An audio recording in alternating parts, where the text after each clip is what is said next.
You absolutely need to cut emissions because of the security implications, not just the human security, but the national security implications in the second half of the century are catastrophic for every country around the globe. It's not just the global south, but it's us in the global north as well.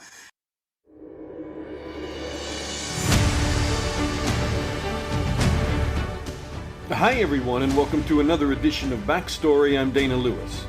On this Backstory, our planet and the climate emergency, and how that's now shaping security discussions. Because the insecurity brought about by climate catastrophes, mounting numbers of them, from fires to floods to famine and drought, will pit nation against nation over food and water shortages, and change the political landscape as the climate changes our environmental landscape, reshaping rivers and forests and more. So COP26 is the climate conference in Glasgow, Scotland next week, and it's doomed to fail. You'll hear a lot about different temperature goals in the conversation over climate, but the goal of not allowing the planet to warm more than 1.5 degrees is this. It is right about that point that scientists project we'll see some climate impacts we already see today begin to go from bad to outright terrifying. It's where we'll likely see many natural systems begin to cross dangerous points of no return, triggering lasting changes and transforming life as we know it. When we talk about 1.5 degrees of warming, we're talking about the increase in the Earth's average temperature. And they measure this increase from a baseline average temperature in the mid to late 19th century, when the Industrial Revolution swung into high gear, and people began to burn fossil fuels at an unprecedented level, jump-starting climate change. But once we cross the 1.5 degrees warming line, as someone else wrote, the four horsemen of the apocalypse polish off their martinis, look at each other and say, it's go time. Going from 1.5 degrees of global warming to 2 degrees could mean 1.7 billion more people experience severe heat waves at least once every 5 years. Seas rise, on average, another 10 centimeters, or about 4 inches. Up to several 100 million more people become exposed to climate-related risks and poverty. The coral reefs that support marine environments around the world could decline as much as 99%. Global fishery catches could decline by another 1.5 million tons. Going above 1.5 degrees of warming puts millions more at risk of potentially life-threatening heat waves and poverty. It all but wipes out the coral reefs that entire ecosystems rely on worldwide. Seas swallow even more of our cities. And that's just for starters. As you're about to hear from this week's guest, Erin Sikorsky, climate is just not another security question. It is the security issue of this century, and it forms the backbone to all other discussions about future conflict. Erin should know she was a deputy director of the Strategic Futures Group on the National Intelligence Council in the U.S. and has spent a decade or more in the intelligence field. All right, Erin Sikorsky is the director of the Center for Climate and Security in Washington. Hi, Erin. Great to talk to you. Hi, thanks for having me. Would you agree that we're on the threshold, we're at the tipping point towards climate catastrophe? I think if we don't act soon, absolutely.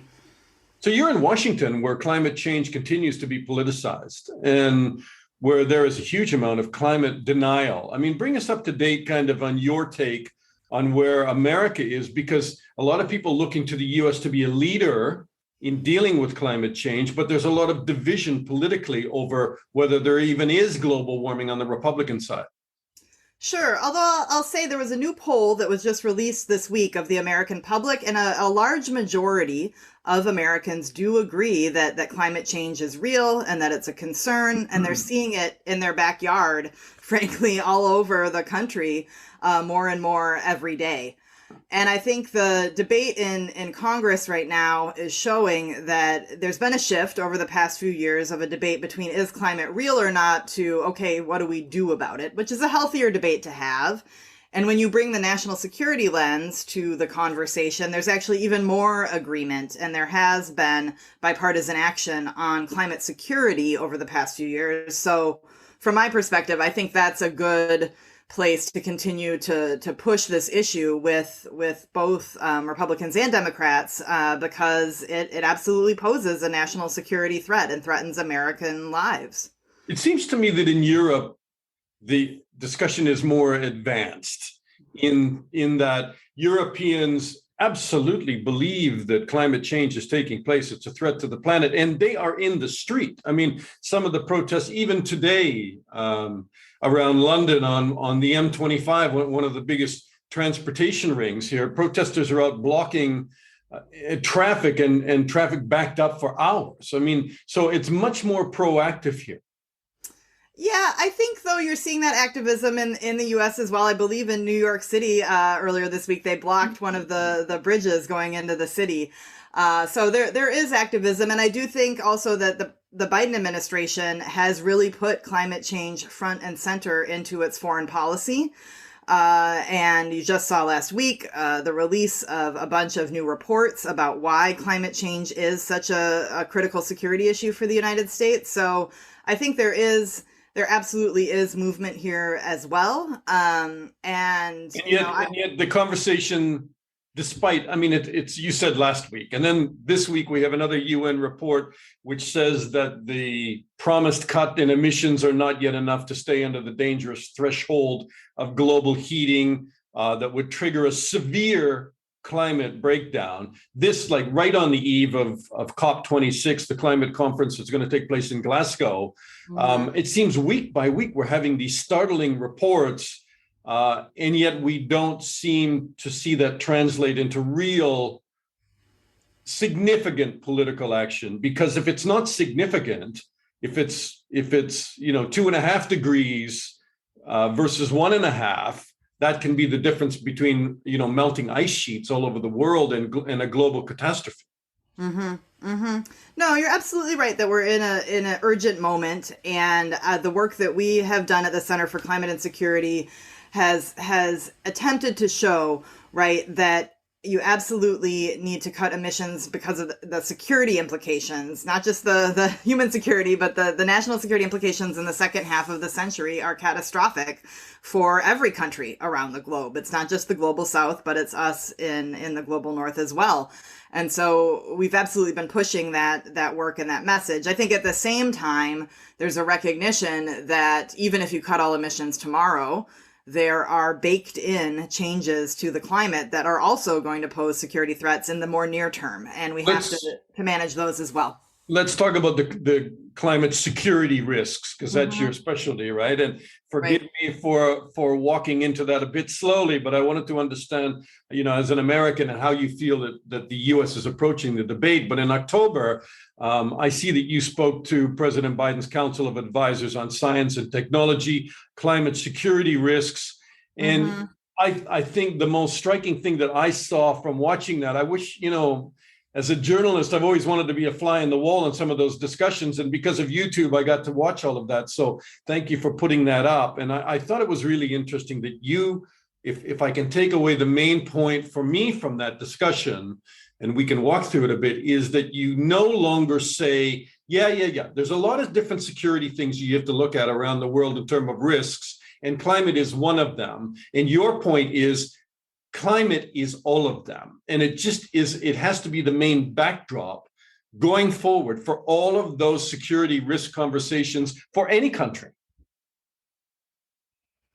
Yeah, absolutely. That climate change is shaping the national security landscape, right? And so anything that a country cares about in terms of security, and for the United States, whether that's China or the threat from terrorism or the risk of conflict in parts of the world that we care about, I mean, whatever it is, climate change is going to play a role.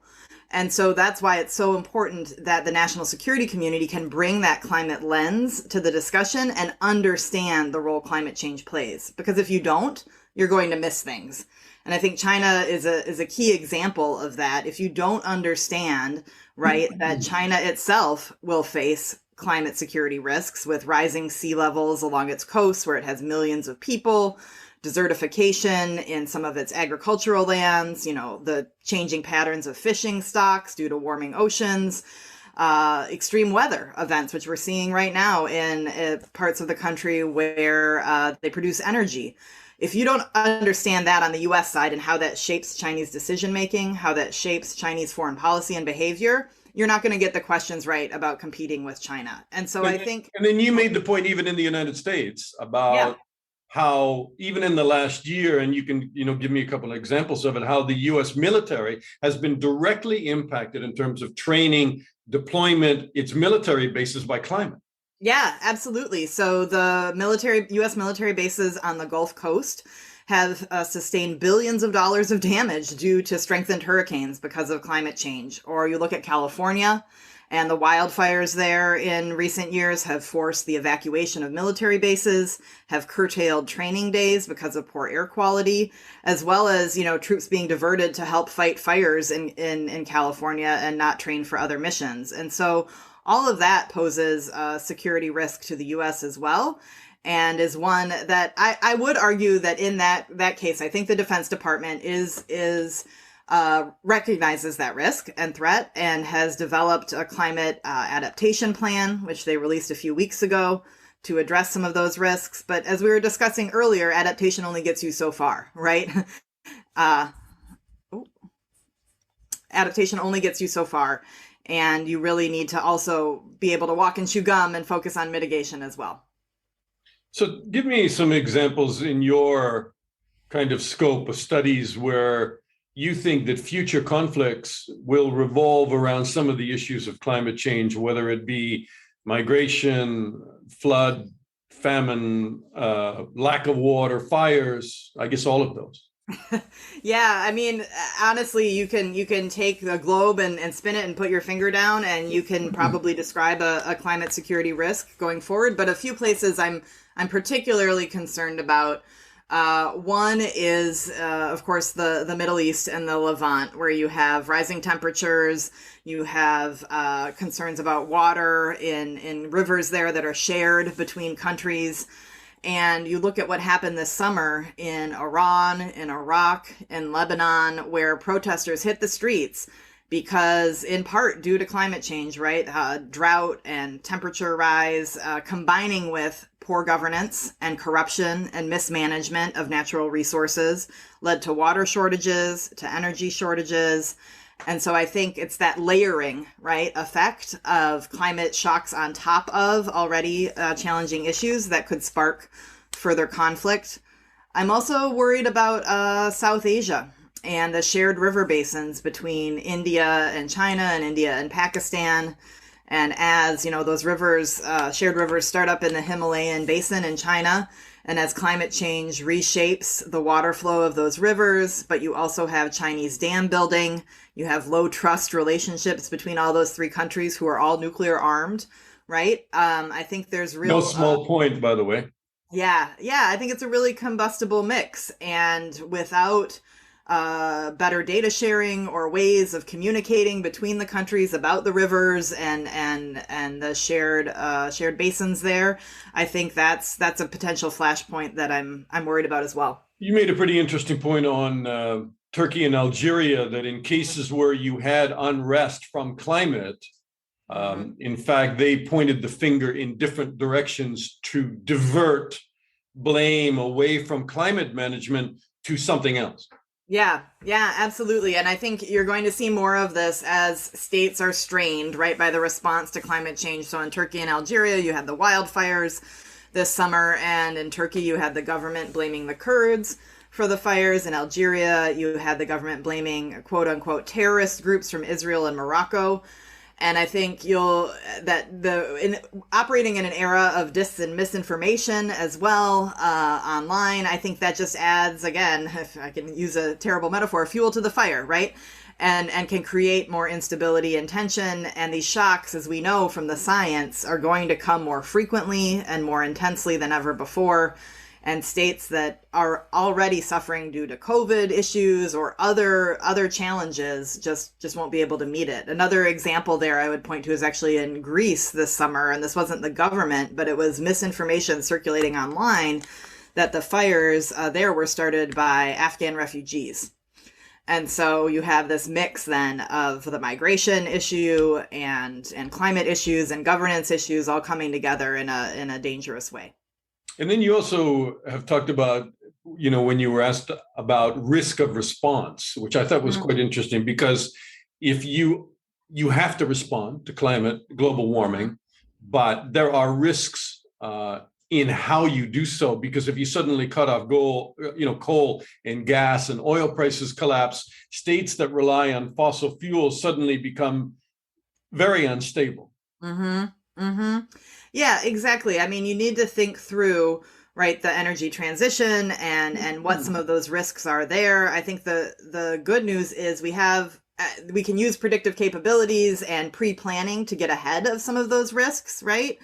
But they're important to think about. And even in countries that don't rely on fossil fuels, but maybe raising gas prices can be a real challenge, like we saw in France with the Yellow Vest movement a few years ago, right? There's a potential for internal turmoil and instability. I also think there are risks around geoengineering, for example, and that is a response. And if countries or individuals take unilateral action, obviously the international system for managing geoengineering or setting up rules of the road really lags where the science is. And so I think that's an area of concern as well. And it would be good for the international community to get ahead of that. That was actually in one of the documents released by the Biden administration last week was a national intelligence estimate from the intelligence community on the risks of climate change, and geoengineering was a key piece in that document. Yeah, and if people don't think that conflict is sparked by something, I wouldn't call it small, but often we think of political uprisings because of they don't like the change of government power or corruption. Often all of that exists as the backdrop, but they are sparked by simple things like a bad harvest and somebody raises the price of bread by a few cents, and that can take people to the street, same as the lack of water supply. And that's why I think it's so important to think about this as systemic risk, right? That it's, instead of getting caught up in debates about what percentage of the conflict was caused by climate change, for example, you'll sometimes see academics go down that road. I think it's more important to understand how, again, that shaping environment, what is climate doing to the environment in which these actors are operating? How are actors responding? I think you can look at Ethiopia right now as a good example of that, been in conflict since November of 2020. The proximate cause there was not a climate-related issue. It's obviously political.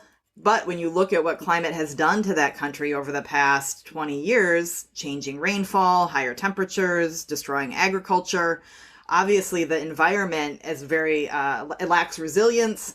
And then when you think about peace building and managing that, if you don't, again, bring that climate lens, you're not going to get the right answers going forward. So you make the point that the climate lens becomes the factor in terms of future disruption. Why is the U.S. intelligence community so hesitant, reticent to get involved in climate? I think there's a few different challenges. Some of them are structural, right? Our national security institutions in the U.S. were set up at a time when states were the primary threat, and that's how we focus on things. And so this idea of actorless threats, right, is challenging to wrap folks' minds around. I think there has been concern in the intelligence community previously about the polarization on the issue and the politicization, and instead of, taking a stand, they just say, nope, not our job, we don't do it.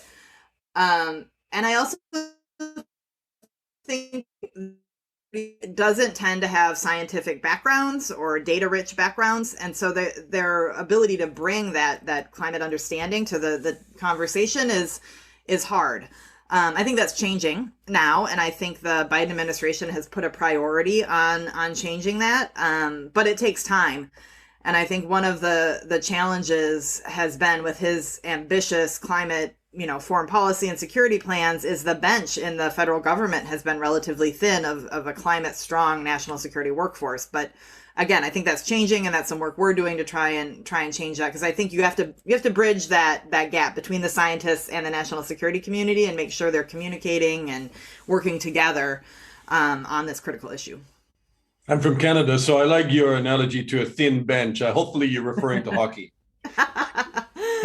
You also talk about, in addition to risks, there are opportunities, right? Because if the U.S. is able to predict some of the unrest, predict some of the climate challenges that countries will face, it's also able to intervene and help those countries and help those allies rather than lose them as allies. Absolutely. I mean, when you look at polling of nations in Southeast Asia, right, and the public is asked to rank the threats they're most concerned about, climate change rises to the top in almost every country, about 10 points ahead of the risk of conflict with other states. And so the United States has a lot of tools we can bring to help those countries manage climate risks and climate security risks. And it can be closer partnerships with militaries on making bases and facilities more resilient.